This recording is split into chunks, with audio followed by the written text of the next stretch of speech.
দরজাটা এবার ভেঙে ফেলা উচিত। কেউ কেউ দরজাটা বিকট শব্দে আঘাত করছে। মা তখন খুব কান্না করছে। আপনার বোন এসে মাকে জড়িয়ে ধরে রাখছে। দরজাটা ভাঙা হলো। আপনি তো ঘুমিয়ে আছেন। ভিতরে গিয়ে দেখলো আপনার ফোনটা একদিকে পড়ে আছে, রিং বাজছে, একটার পর একটা রিং আসছে, তবুও আপনার ঘুম ভাঙছে না। তখন আপনার কেউ একজন আপনার শরীর ধরে নাড়া দিল।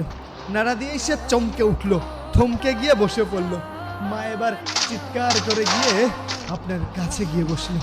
স্যার, কিছু ভুল করছেন স্যার, আপনি কি সত্যিই ঘুমিয়ে আছেন? তাহলে মা কেন কান্না করছে? সবাই কেন এমন করে কান্না করছে? ঠিক তখনও আপনার প্রিয় মানুষটি আপনার খোঁজ নিল। আচ্ছা, আর কি কখনো এই মানুষটি খোঁজ নিতে পারবে? আর কি কখনো আপনাকে সে পাবে?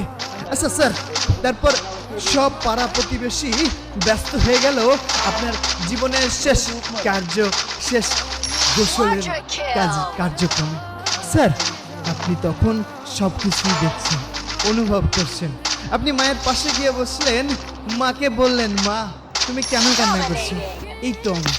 এই তো আমি, তুমি কেন কান্না করছো?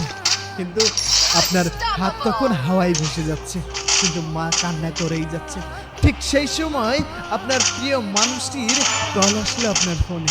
আপনার ফোনটা বেজে উঠতেই আপনি ছুটে দৌড়ে গেলেন ওই ফোনটা ধরতে। আপনি ফোনটা ধরতে গিয়ে হাওয়ায় মিশে গেছেন। আপনি ফোনটা ধরতে পারলেন না।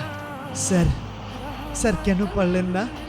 কিন্তু বারবার কল আসছে। কেউ একজন এসে ফোনটা কেটে দিল। ফোনটা এভাবে কল আসতে আসতে একটা সময় সুইচ অফ হয়ে গেল। কেউ আপনার জন্য চলে গেল ওই জারের বাঁশ কাটতে। আবার কেউ শেষ গোসলের চেষ্টা করছে। স্যার, আপনার হাত পা শীতল হয়ে আসছে, তাই না?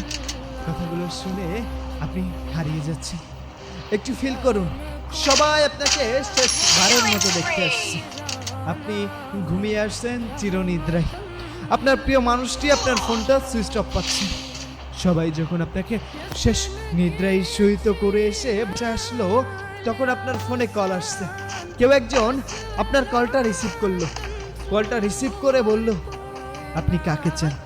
যখন আপনার নাম ধরে সেই মানুষটি কান্না করছে আর বলছে সে কথাই। তখন সে ওই মানুষটিকে জবাব দিল, কেন আপনি জানেন না? সেই মানুষটি আর নেই। সে চিৎকার করে নিজের কানকে বিশ্বাস করতে পারল না। সে বিশ্বাস করতে পারল না নিজেকে। সে থমকে গেল। সে বারবার কল করতে লাগলো। তার পরিচয় জানতে চাওয়া হলো, সে বলতে পারল না। সে থমকে গেল। তার মনটা ছুটে আসছে।